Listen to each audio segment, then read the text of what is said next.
베드로 연구하라. 아멘.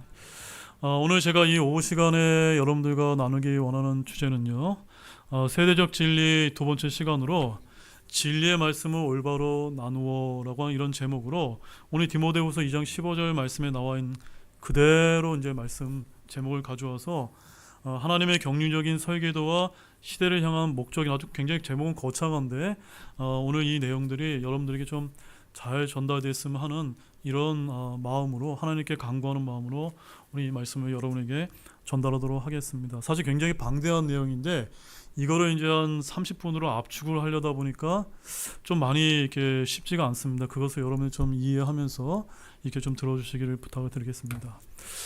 사랑하는 성도 여러분, 오늘 우리는 이제 하나님의 거룩한 말씀을 대하는 우리의 자세를 다시금 이 시간을 통해서 점검을 해봤으면 좋겠습니다.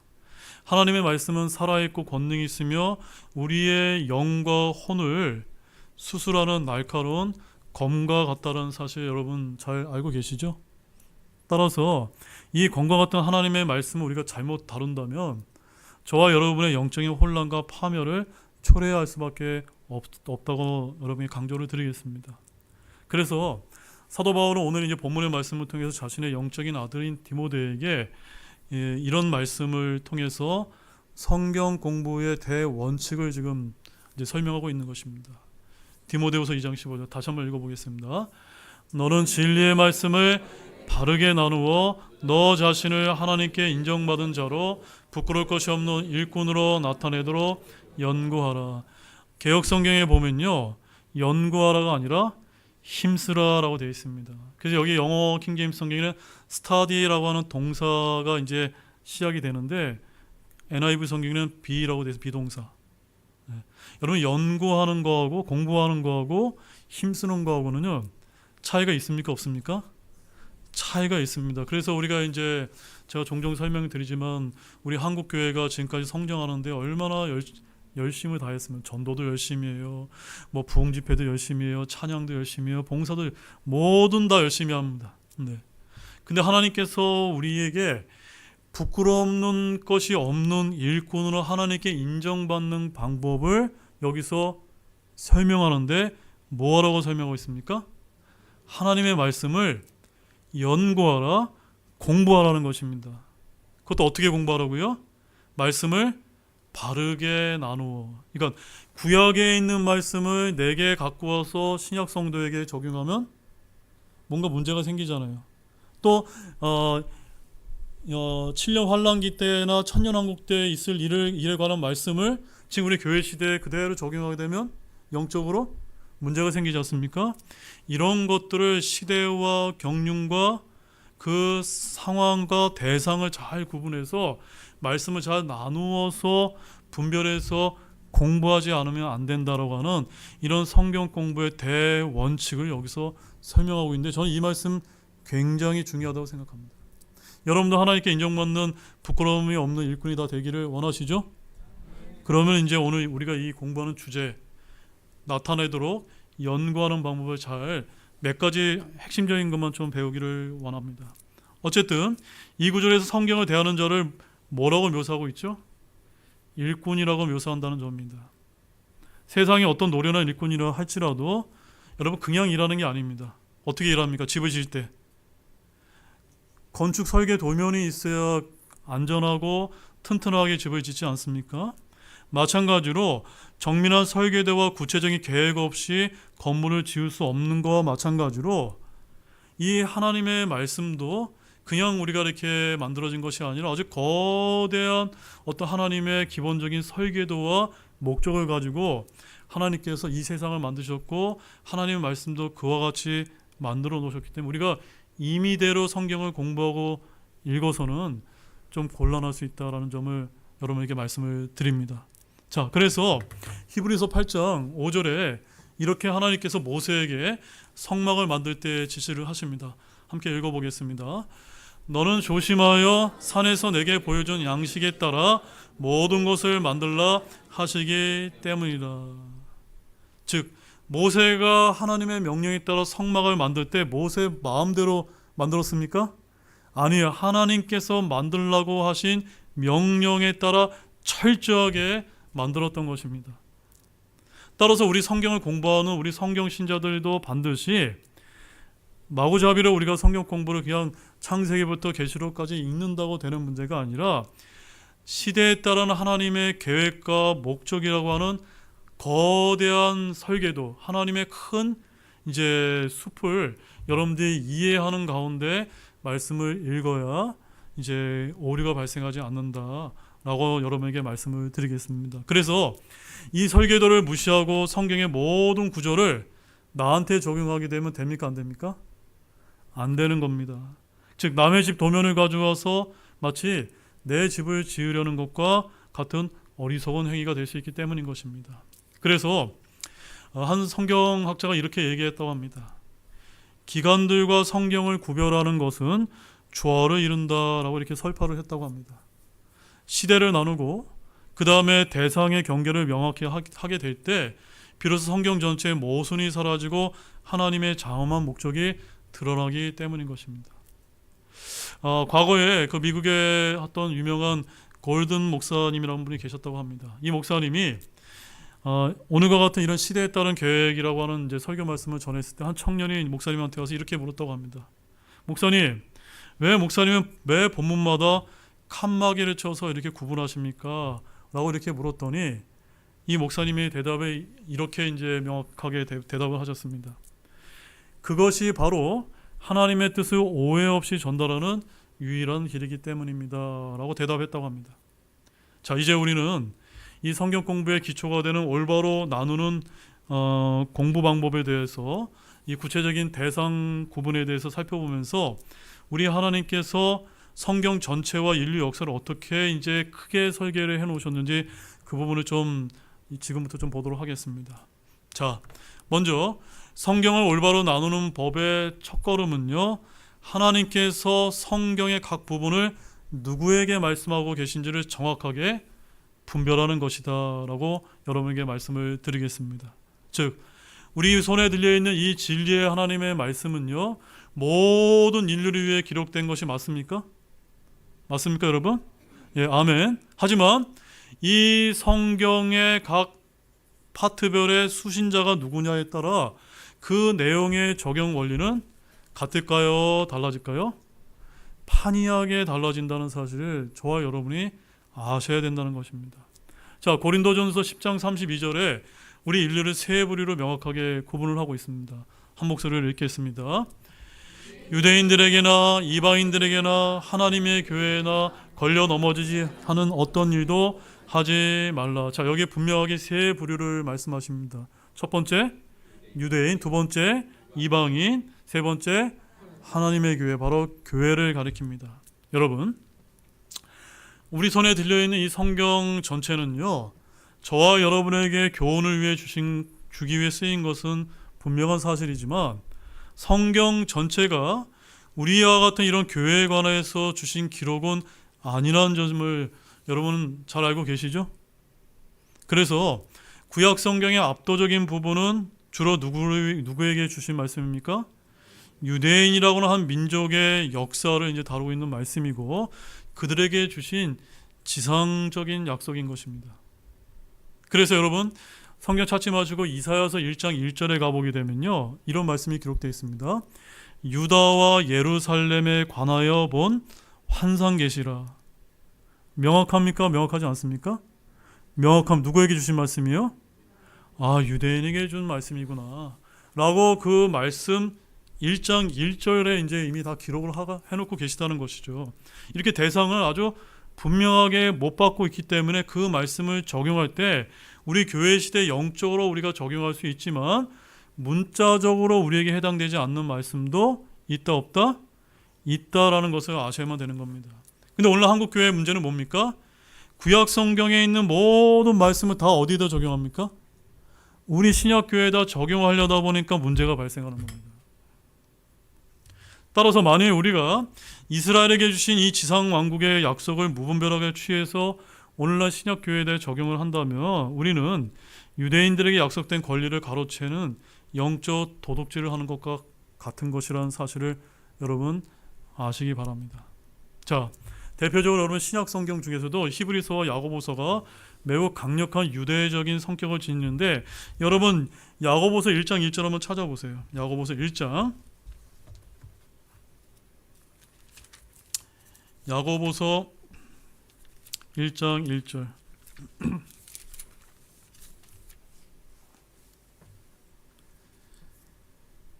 자, 찾아보셨습니까? 네, 함께 읽어보겠습니다. 하나님과 주 예수 그리스도의 종 야고보는 널리 흩어져 있는 12지파에게 인사하노라. 제가 질문 드리겠습니다. 이 야고보서는 우리 신약교회 성도들에게 주신 말씀이 맞습니까? 맞죠. 하지만 1차적인 주 수신 대상은 누굽니까? 어찌 보면 교회가 아니라 유대인이라고 이렇게 하나님께서 명시하고 있는 것입니다. 만약에 그것이 맞다면 야고보서 5장 15절과 16절 말씀에 가보게 되면 거기 이런 말씀이 기록되어 있습니다. 믿음의 기도는 병든 자를 구원하리니 주께서 그를 일으키시리라. 그가 죄들을 범하였을지라도 그것들은 용서받으리라.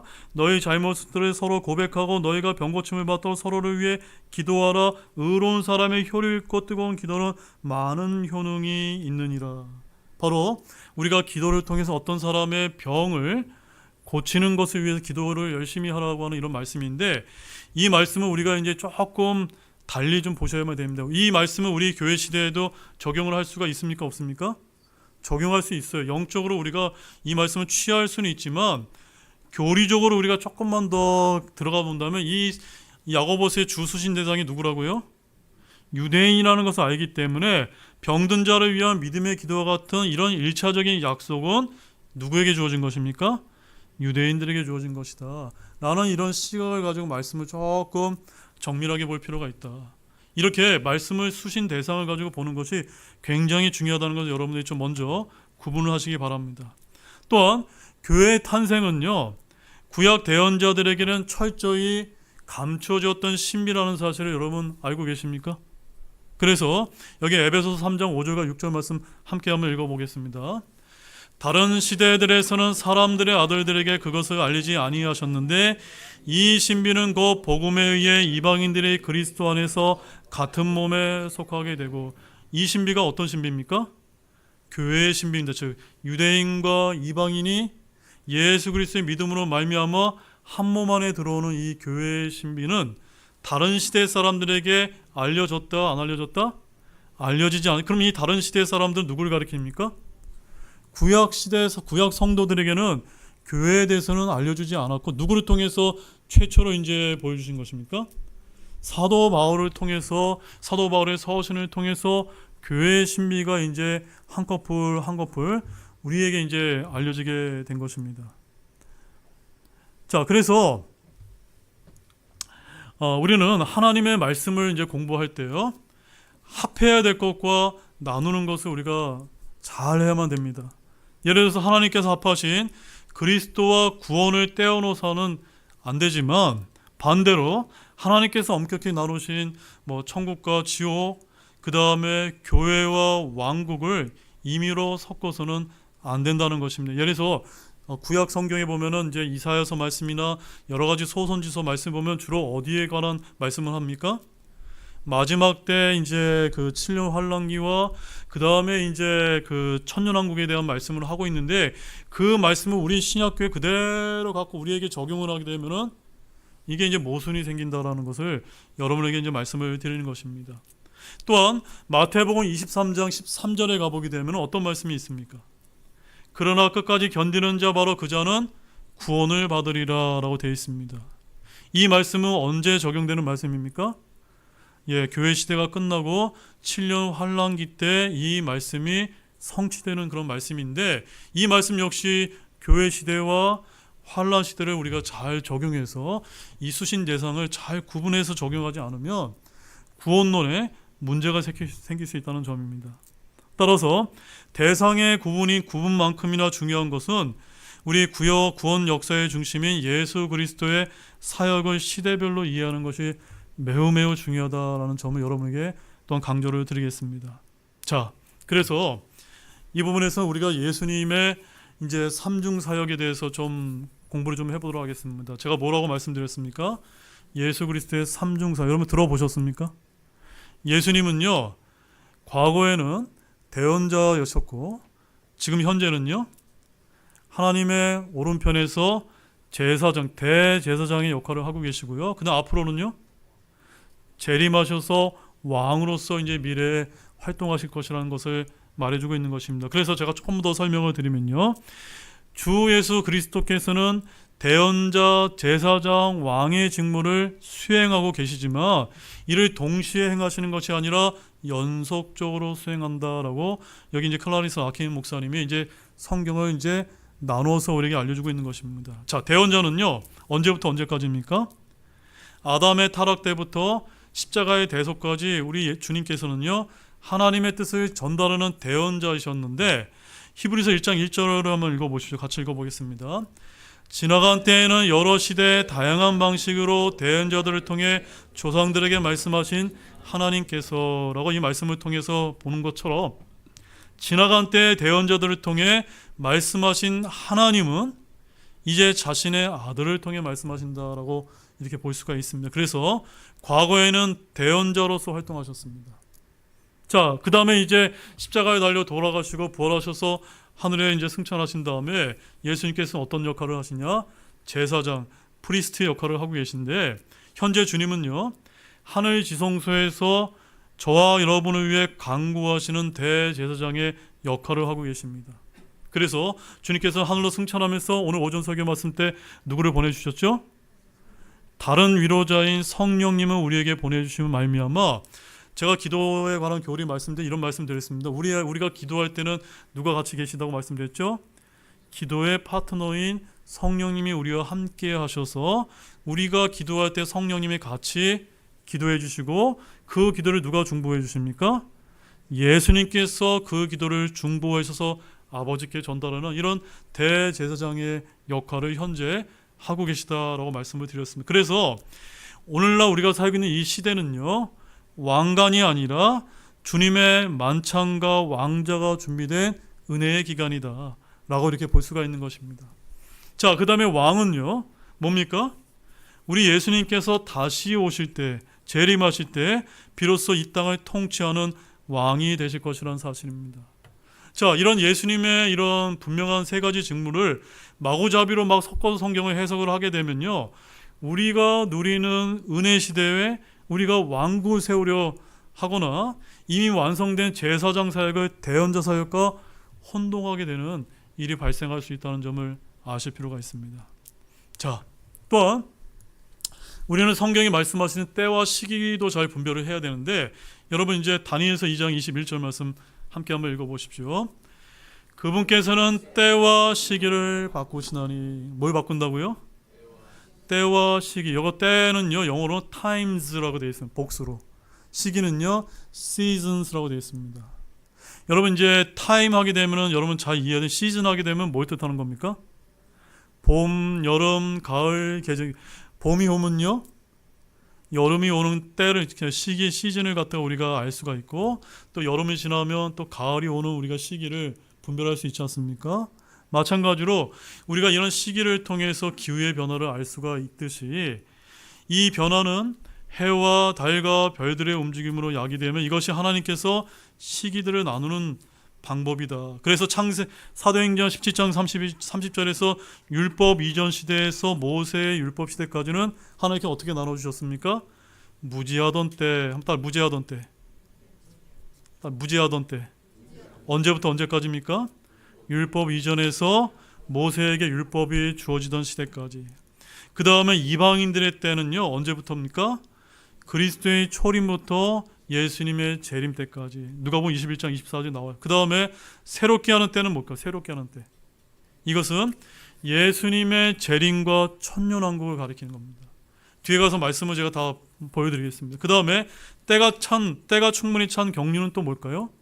이것은 바로 모든 것이 하나가 되는 세상인 새하늘과 새 땅을 이제 가리키는 이런 표현인데, 이런 표현들을 잘 모르고 성경을 우리가 읽게 되면요, 성경이 이제 뒤죽박죽 되는 것입니다. 자, 이래서 약 100여 년 전에 이제 클라리스 라킨 목사님이 아주 자세하게 그려놨습니다. 여기 보시면 뭐가 되어 있습니까?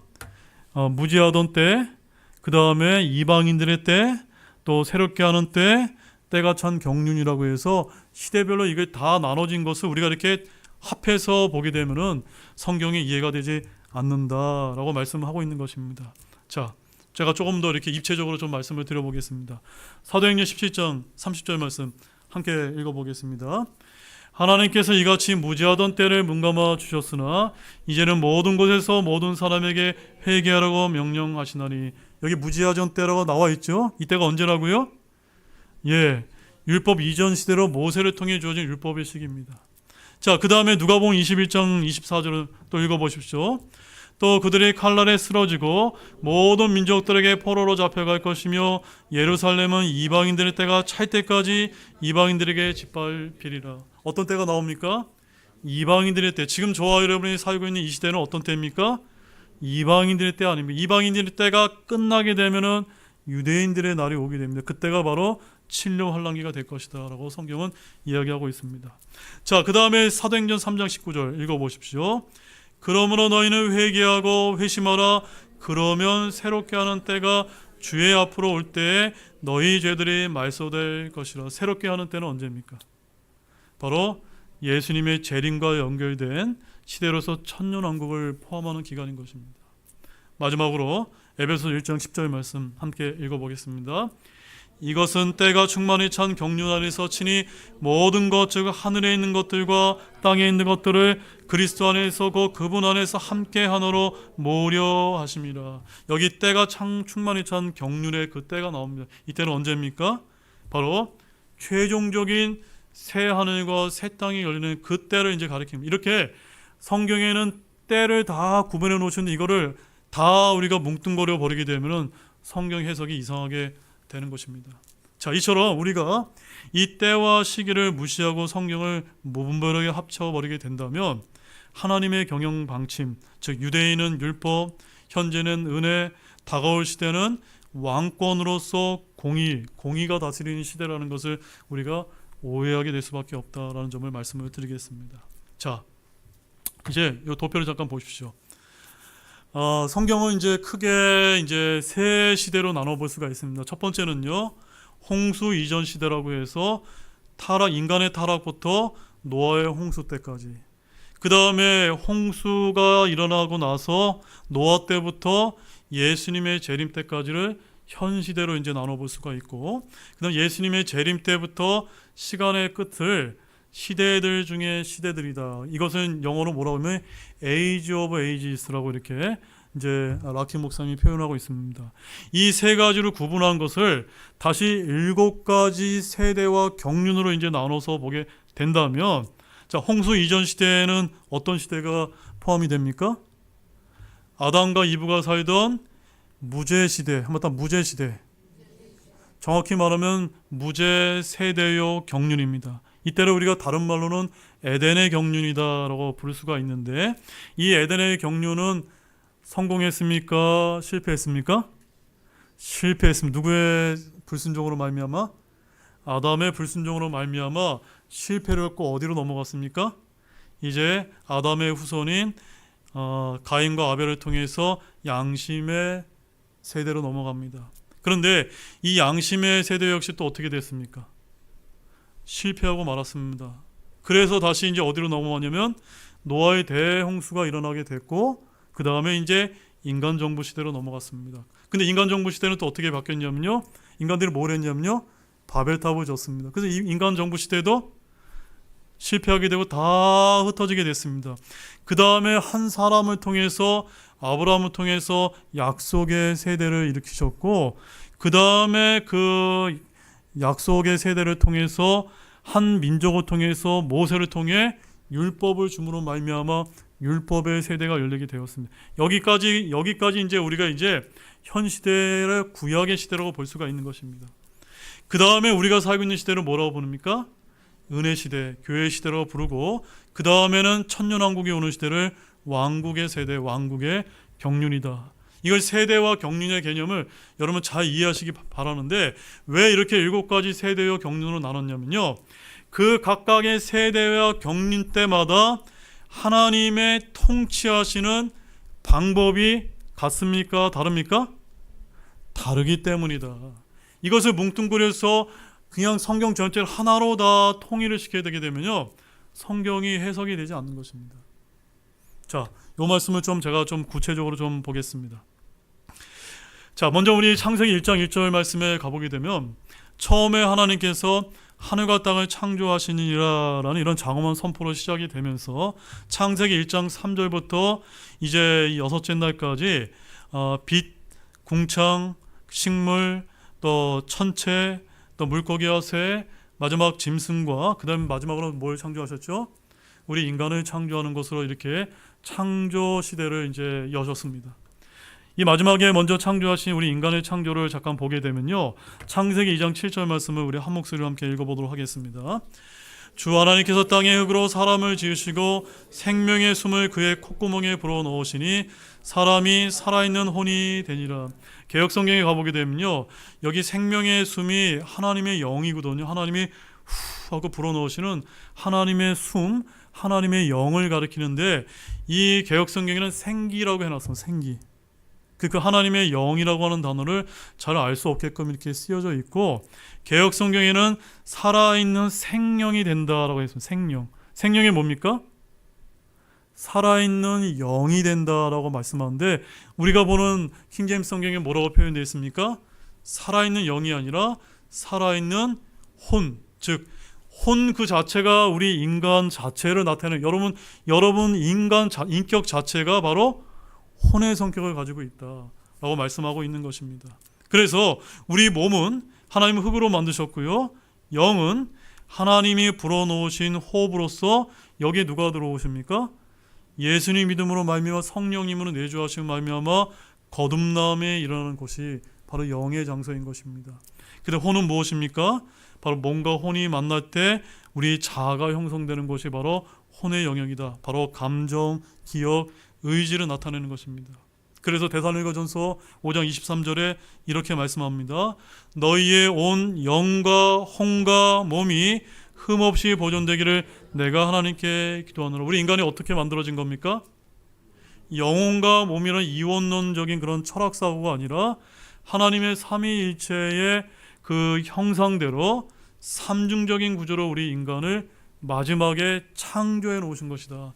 이렇게 하나님은 우리를 아주 완전하게 창조하셨습니다. 그런데 이 완벽하게 창조된 인간이 어떻게 됐습니까? 이 에덴의 경륜, 무죄 시대에 죄가 없이 태어났는데 실패하게 되었다는 사실입니다. 어떻게 실패했습니까? 네, 사탄 마귀의 이런 유혹에 빠져서 참으로 하나님께서 말씀하시더냐라는 창세기 3장 1절 말씀에 이브가 이제 속임을 당하게 되었고, 아담은 속임당하진 않았지만 누구를 사랑했습니까? 자신의 아내를 너무너무나 사랑해서 죽음을 위협을 무릅쓰고 이제 하나님이 금지하신 그 선과 악의 지식의 나무의 열매를 먹음으로 말미암아 이제 완전히 불순종하게 되는, 완전히 타락하게 되는 그런 일이 이 무죄 세대, 이 에덴의 경륜 때 일어나게, 한마디로 이 에덴의 경륜도 아담의 불순종으로 말미암아 실패하게 된 것입니다. 자, 이 실패는 결과적으로 어떻게 끝났습니까? 아담이 이제 그 타락함으로 말미암아 어떤 일이 발생했습니까? 네, 뱀의 그 사탄의 유혹처럼 신들처럼 된 것이 아니라 수치심을 느끼게 되었고, 그 다음에 하나님을 피해서 숨게 되었습니다. 그렇죠? 그때 자신이 무화과 나무 잎으로 옷을 가리려 했다는 점입니다. 이 무화과 나무 옷은 무엇을 뜻하는 것일까요? 그것은 바로 우리 인간의 선행과 종교로 나의 죄를 덮으려는 헛된 시도를 이제 상징했던 것입니다. 그러나 하나님은요, 우리 죄 불순종한 인간을 위해서 어떤 일을 행하셨습니까? 창세기 3장 21절 말씀에 가보게 되면 가죽 옷을 지어 그 죄를 덮으시는 일을 행하셨던 것입니다. 바로 히브리서 9장 22절 말씀에 가보게 되면 피 흘림이 없이는 죄사함이 없다는 이 대속의 원리를 친히 가르쳐 주셨던 것입니다. 그래서 이 죽은 양은 훗날 갈보리에서 죽으신 하나님의 어린 양에 대한 최초의 예표로 이제 볼 수가 있고, 이 에덴에서의 실패 후 인간은 양심과 인간 정부라는 새로운 시험대 위에 서게 되었던 것입니다. 자, 그래서 이제 홍수 이전의 경륜을 잠깐 보겠습니다. 역시 이 홍수 이전의 경륜도 인류의 반복된 실패를 우리가 볼 수가 있는데요. 에덴에서 추방된 인류는 양심의 시대를 이제 진입을 했습니다. 왜 양심의 시대라고 부를까요? 아직 무엇이 주어지기 전입니까? 하나님의 법인 율법이 주어지기 전에 하나님이 우리 안에 양심을 통해서 무엇이 선이고 무엇이 악인지를 깨닫게 만들어 주신 것입니다. 특별히 어떻게 이 양심의 시대로 접어들게 되었습니까? 아담이 선과 악의 지식의 나무의 열매를 먹음으로 말미암아 이제 어떤 지식이 생긴 겁니까? 선과 악을 깨닫는 지식이 인간에게 이제 생기기 시작합니다. 그래서 이 시대를 우리가 양심의 시대라고 부르는 것입니다. 그런데 인간을 이 선과 악을 아는 지식은 있었지만 인간의 죄로부터 지킬 능력은 없었다는 데 문제가 있는 것입니다. 그래서 가인은 아벨의 피해 제사를 거부하고 자신의 행위를 내세우는 인류 최초의 배교를 저질렀고 인류는 급격히 번성했지만 그만큼 부패도 빨랐다고 성경이 말씀하고 있습니다. 자, 특히 홍수 이전에는 하나님의 아들들인 천사들이 사람의 딸들과 불법적인 결합을 하는 참혹한 배교가 있었습니다. 그래서 창세기 6장을 한번 찾아보실까요? 창세기 6장. 창세기 6장에 가보시게 되면요. 자, 6장 4절 말씀을 보십시오. 어떤 일이 벌어졌습니까? 함께 읽어보겠습니다. 당시에 땅에는 거인들이 있었고 그 뒤에도 즉 하나님의 아들들이 사람의 딸들에게로 들어와 그들이 저들에게 아이들을 낳았을 때에도 있었는데 바로 이들이 옛적에 강력한 자들 즉 명성 있는 자들이 되었더라. 어떤 일이 벌어진 겁니까? 이 양심의 시대는 어떻게 이제 끝나게 되었습니까? 타락한 천사들과 사람의 딸들과 이런 불법적인 결합으로 말미암아 어떤 사건을 가져오게 됐습니까? 노아의 대홍수라고 하는 이런 하나님의 진노의 심판을 이제 가져오게 됐고 역시 이 양심의 세대도 그것으로 실패하게 된 것입니다.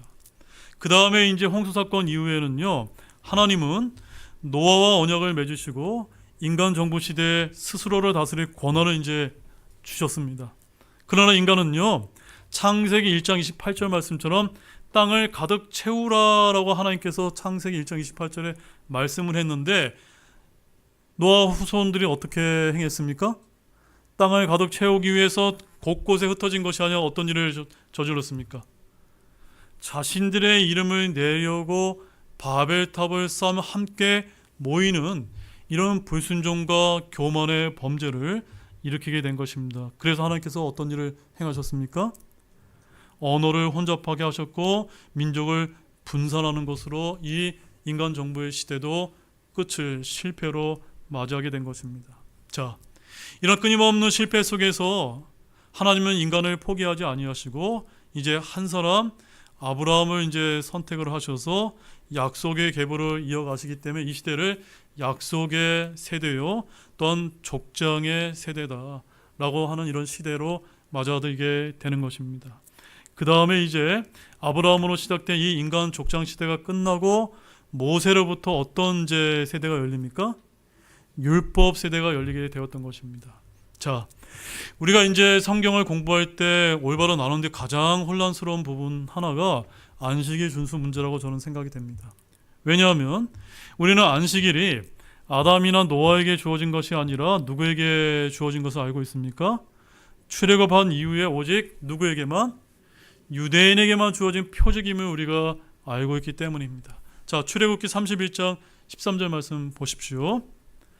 너희는 진실로 내 안식일을 지킬지니라. 그것은 너희 대대로 나와 너희 사이에 있을 표적이니. 즉 안식일을 지키라고 명령을 주신 건 누구에게만요? 유대인들에게 지킬 표적으로 주신 것인데 이것을 우리 신약 시대에 그대로 갖고서 우리가 안식일을 지켜야만 올바른 것이다라고 얘기하면요, 안 된다는 것입니다. 그래서 안식일은 유대인의 의무이지 하나님의 은혜 아래에 있는 우리 신약 그리스도인들의 계명이 아니라는 사실을 우리는 잘 알고 있어야 되는 것입니다. 그래서 사도 바울은요, 갈라디아서 4장에서 날과 절기를 지키려는 자들을 향해서 어찌 너희가 약하고 천한 초등 원리로 돌아가 다시 그것들에 속박되려 하느냐라고 이렇게 강력하게 책망을 했던 것입니다. 자, 지금 우리가 살고 있는 이 시대는 율법의 세대가 아니라 어떤 세대입니까? 은혜의 세대, 교회의 세대입니다. 로마서 6장 14절 말씀을 함께 읽어보십시오. 너희가 율법 아래 있지 아니하고 은혜 아래 있으므로 라고 하는 이와 같은 세대를 저와 여러분들이 살고 있는 것입니다. 따라서 우리가 지키는 오늘은 주의 첫날이라고 불리지 않습니까? 이날은요 안식일입니까 아닙니까? 안식일이 아닙니다.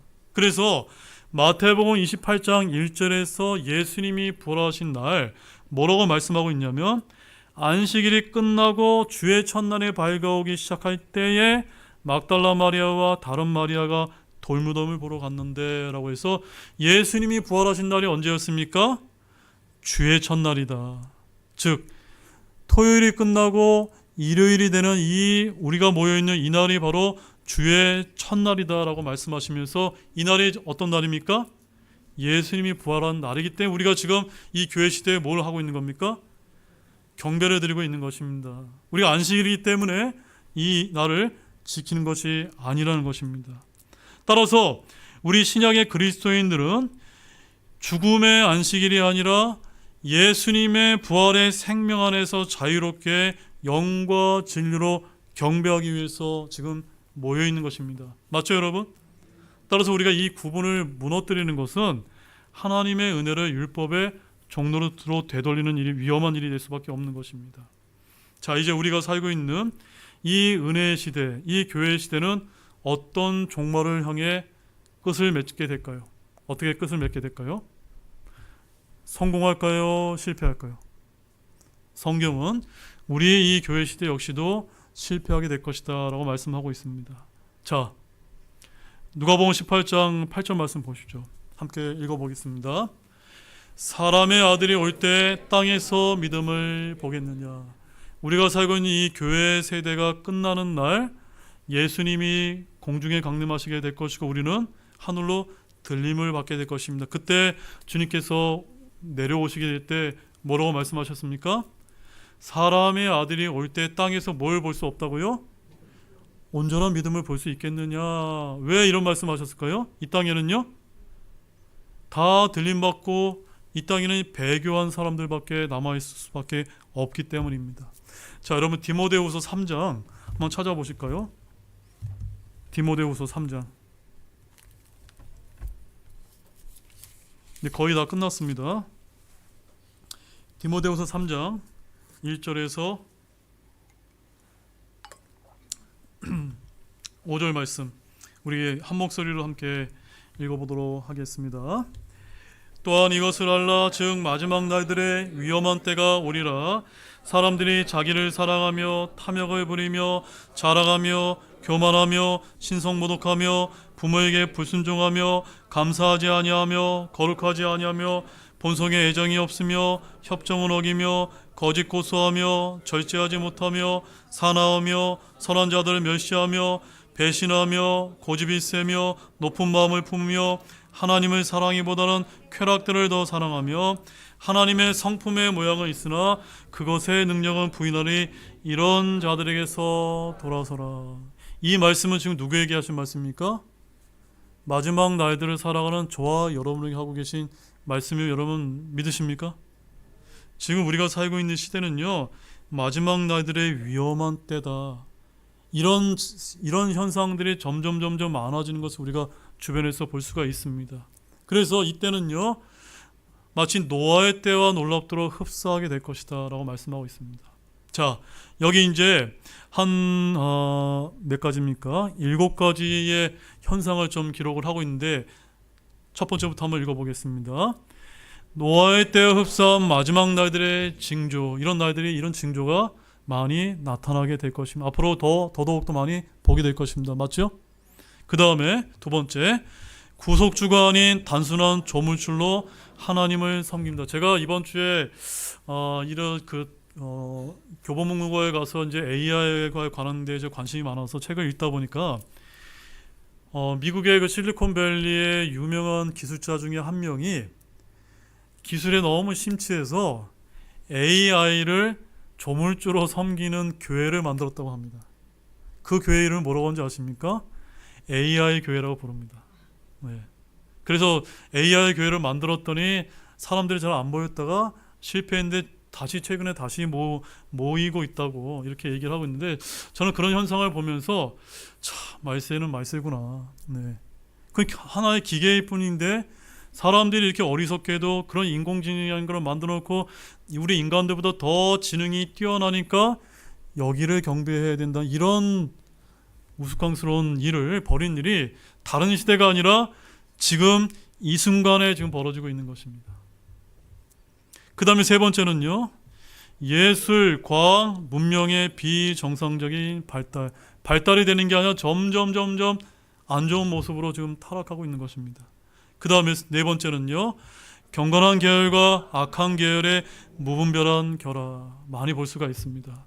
다섯 번째, 도시의 집중과 인구 폭파, 이런 것도 사실은요, 도시에 집중하는 것들도 사실은 성경적으로 봤을 때는 마지막 때로 가는 모습이다. 그리고 이제 여섯 번째는요, 결혼 원칙의 파괴와 동성애 성애. 제가 이제 지난주에 뉴스를 보니까 뭐 그것이 맞는지 아닌지 모르겠지만 우리나라 주민등록증에서 아들과 딸의 이름을 뺀다는 얘기가 있더라고요. 뭐 이것이 다 이런 것과 관련이 있는지 모르겠지만 지금 우리나라 제도가 그렇게 바뀐다는 제가 얘기를 이번에 제가 소식을 좀 들었습니다. 아무래도 이제 이런 결혼 제도를 허무는 일들이 이제 우리나라에서도 일어나는 것이 아닌가라는 이런 생각이 많이 듭니다. 그 다음에 마지막 일곱 번째는요, 복음 전파를 조롱하고 미혹하는 영이 범람하게 될 것입니다. 자, 오늘날 이 교회 시대는요, 성령의 역사를 모방하는 미혹의 영이 기승을 부리는 시대라고 저는 이렇게 생각이 되어집니다. 동의가 되십니까? 앞으로 세상은 갈수록 어두워지고 있지만 깨어있는 성도에게는 사탄의 머리를 부수실 그리스도의 재림이라는 확고한 소망을 우리가 가져야 된다고 믿습니다. 자, 이제 결론의 말씀을 드리겠습니다. 인류 역사는요, 인간의 끊임없는 실패와 또 하나님의 신실하신 회복이 교차하는 과정이라고 믿습니다. 인간은 에덴에서, 또한 양심에서, 정부로, 또 율법 아래에서 동일하게 실패했습니다. 심지어 우리가 소망하는 천년왕국의 세대에서조차도 인간의 죄성으로 마지막 배교로 끝나게 되겠지만 하나님의 구속사역은 결코 멈추지 않을 것입니다. 요한복음 5장 17절 말씀 함께 읽어보겠습니다. 내 아버지께서 지금까지 일하시니 나도 일한다. 누가 일하신다고요? 우리 주님께서 일하고 계시기 때문에 저와 여러분들은 열심히 일하기를 원합니다. 우리 주님은요, 타락한 옛 창조물을 뒤로하고 예수 그리스도 안에서 새로운 창조물을 만드시는 위대한 역사를 지금 이 순간에도 일하시면서 완성해 가고 계심을 굳게 믿으시기 바랍니다. 결국 우리의 대적인 사탄 마귀는요, 영원한 불옷에 던져지게 될 것입니다. 또한 하나님의 영광만이 온 우주에 가득한 새하늘과 새 땅에 도래할 것을 여러분 굳게 믿으시기를 바랍니다. 마지막으로 여러분은요, 부끄러울 것이 없는 하나님의 일꾼이 되시기를 바랍니다. 성경을 공부할 때 세대를 잘 구분하시고 수신 대상을 잘 구분해서 내게 지금 적용해야 될 말씀인지 아닌지를 잘 분별하고 진리의 말씀 올바로 나누어 이 시대의 흐름을 잘 정확하게 분별하시는 성도 여러분이 되시기를 원합니다. 결코 오늘날 이렇게 무분별하게 많이 이제 행해지는 이런 인간의 지혜나 또는 종교적인 전통에 흔들리지 마시고 오직 하나님의 완벽한 설계된 성경 말씀을 통해 주님의 뜻을 확신하며 살아가시기 바랍니다. 오직 하나님의 말씀만을 부지런히 연구하신다면 여러분은 부끄러움을 받지 않는 분명한 일꾼이 되리라고 굳게 믿습니다. 기도가 마치겠습니다.